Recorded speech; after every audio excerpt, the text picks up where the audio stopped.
ناظرین، یہ جنوری 1595 کا ایک دن تھا جب سلطنت عثمانیہ اپنے عروج پر تھی۔ یہ وہ دن تھا جب اس وقت کی سپر پاور کا اقتدار سلطان مراد ثالث کے انتقال پر ان کے بیٹے محمد کو مل چکا تھا، جو اب سلطان محمد ثالث تھا۔ مگر اس دن کو تاریخ میں جس وجہ سے یاد رکھا جاتا ہے وہ شاید استنبول میں شاہی محل میں نئے سلطان کی آمد سے زیادہ وہاں سے 19 شہزادوں کے جنازوں کا نکلنا تھا۔ یہ جنازے نئے سلطان محمد سوم کے بھائیوں کے تھے، جنہیں سلطنت میں اس وقت رائج بھائیوں کے قتل کی شائع روایت کے تحت نئے سلطان کے تخت پر بیٹھتے ہی باری باری گلا گھونٹ کر ہلاک کر دیا گیا تھا۔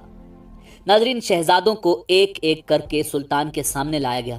ان میں سے عمر میں سب سے بڑے شہزادے نے، جو خوبصورت اور صحت مند جسامت کا مالک تھا، التجا کی کہ اے میرے آقا، میرے بھائی،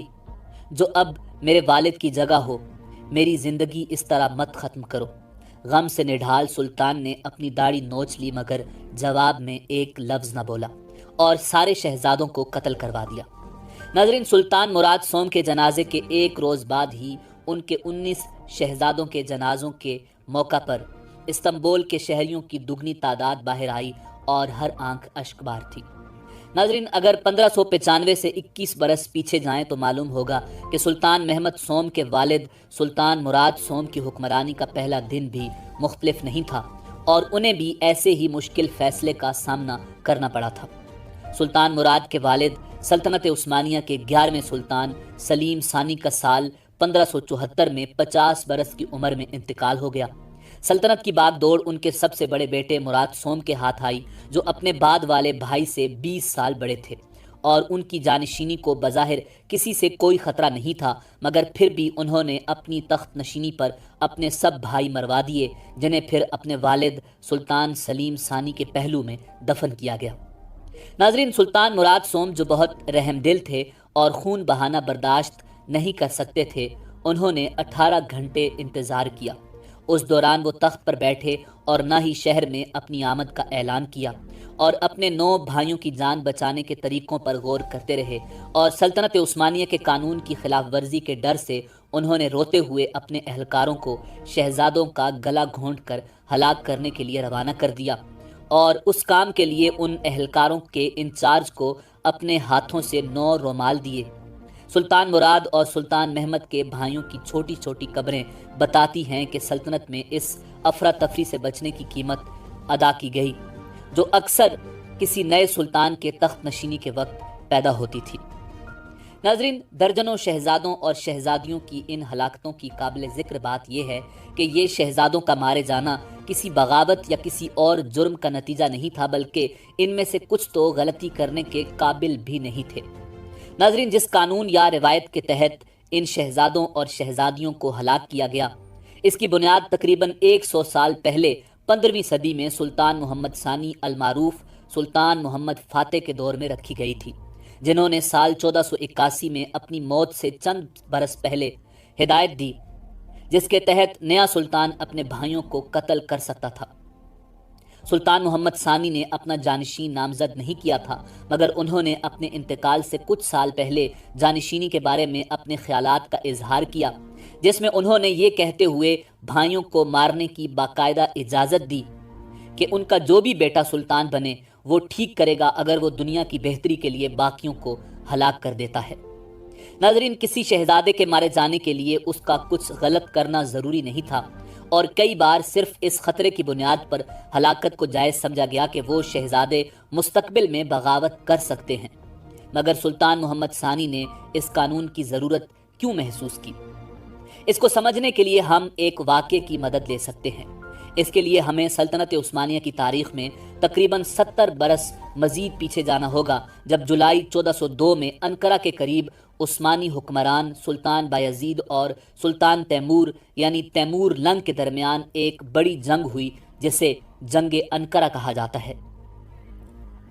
ناظرین، تیمور لنگ جب اپنے گھر سے جنگی مہمات پر روانہ ہوئے تو اس کے 30 برس کے بعد وہ چین اور ایران سے ہوتے ہوئے اناطولیہ میں عثمانی سلطانوں کے علاقے تک پہنچے۔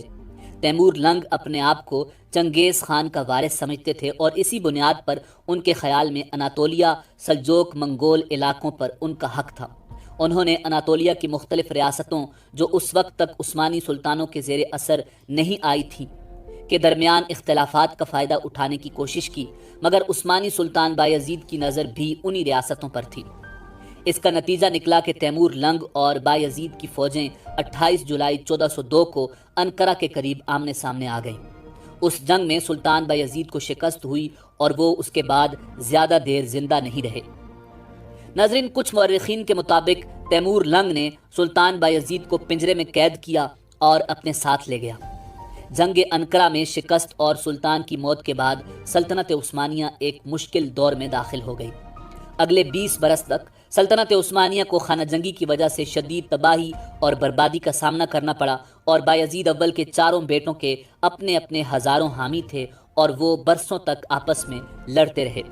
آخر میں سلطان کا سب سے چھوٹا بیٹا محمد اول اپنے بھائیوں کو شکست دے کر 1413 میں سلطنت عثمانیہ کا واحد وارث بنا۔ ناظرین، سلطان محمد اول کو سلطنت عثمانیہ کو اپنے والد سلطان بایزید کے دور میں جو حدود تھیں ان تک بحال کرنے کے لیے مزید کئی سال جد و جہد کرنی پڑی۔ اسی دوران نئے سلطان اور تیمور لنگ جو وفات پا چکے تھے کے بیٹے شاہ رخ کے درمیان خطوں کے ذریعے ایک دلچسپ مکالمہ ہوا جو ہمارے آج کے موضوع پر روشنی ڈالتا ہے۔ ناظرین، 1416 میں شاہ رخ نے سلطان محمد اول کو خط لکھا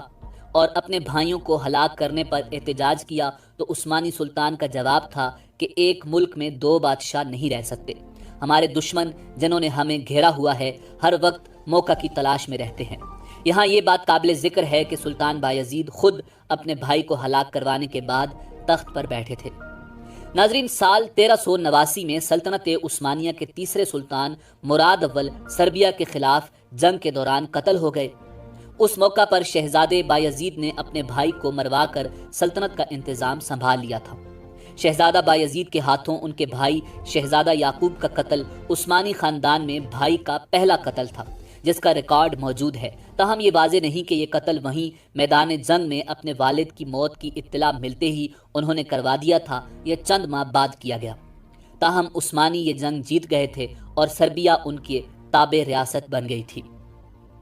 ناظرین، ابتدا میں عثمانی سلطنت میں اقتدار خاندان کا مسئلہ ہوتا تھا جس میں بھائی، چچا، کزن اور کئی بار خاتون رشتہ دار بھی کسی حد تک حصے دار ہوتے تھے۔ یہ صورتحال دنیا کی ان سلطنتوں سے مختلف تھی جہاں اقتدار پر صرف بڑے بیٹے کا حق ہوتا ہے۔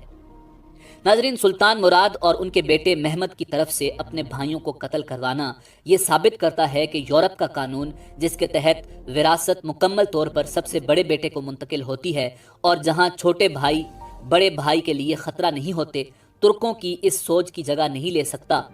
جس کے تحت ہر بیٹا اپنے خاندان کی حکومت کا وارث ہوتا ہے۔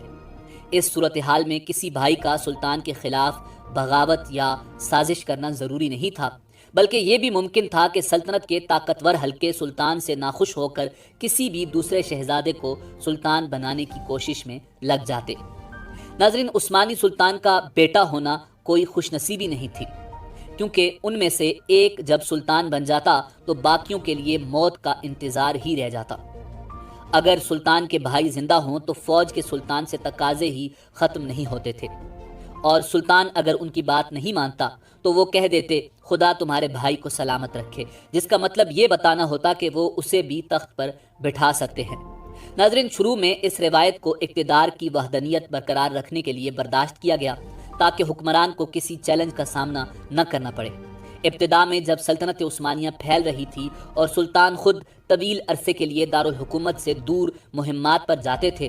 لوگوں کو اس وقت یہ روایت ٹھیک لگتی ہوگی، مگر سلطان سلیمان کے دور کے بعد کم عمر لڑکے اور بچے جو ابھی گود میں تھے اس روایت کا نشانہ بنے، اور اکثر ایسے سلطانوں کو بچانے کے لیے جو بہت کم دارالحکومت سے باہر جاتے تھے۔ ناظرین، سلطان سلیمان عالی شان المعروف سلطان اعظم القانونی نے غداری اور بغاوت کے شک میں اپنے بیٹے شہزادہ مصطفیٰ اور سلطان سلیم ثانی نے اپنے بھائی شہزادہ بایزید کو بھی قتل کروایا تھا۔ محمد سوم کے بعد سلطان احمد اول تخت نشین ہوئے، مگر انہوں نے اپنے بھائی کو دباؤ کے باوجود قتل نہیں کروایا، مگر یہ روایت اس وقت تک مکمل طور پر ختم نہیں ہوئی تھی۔ تاریخ سے معلوم ہوتا ہے کہ سلطان احمد کے 7 بیٹوں میں سے 4 ان کے تخت پر بیٹھنے والے 2 بیٹوں سلطان عثمان دوم اور سلطان مراد چہارم کے حکم پر مارے گئے۔ ناظرین، جب سلطان احمد اول کا انتقال ہوا تو ان کی جگہ ان کا بھائی ابراہیم تخت نشین ہوا، حالانکہ ان کے بیٹے موجود تھے۔ یہ پہلا موقع تھا کہ ایک سلطان کی موت کے بعد ان کی جگہ ان کے بھائی نے لی، اور سلطان احمد اول کے بعد سلطنت عثمانیہ کی اس متنازع ترین رسم کا خاتمہ ہوا، اور سلطنت عثمانیہ میں بغاوت کے جرم میں قتل تو ہوئے، مگر تخت نشینی کے خوف سے ہونے والا شہزادوں کا یہ قتل عام رک گیا۔ ناظرین، اسی امید کے ساتھ آپ سے اجازت چاہیں گے کہ آپ کو ہماری ویڈیو پسند آئی ہوگی۔ ملتے ہیں بہت جلد ایک نئی تاریخی اور معلوماتی ویڈیو کے ساتھ۔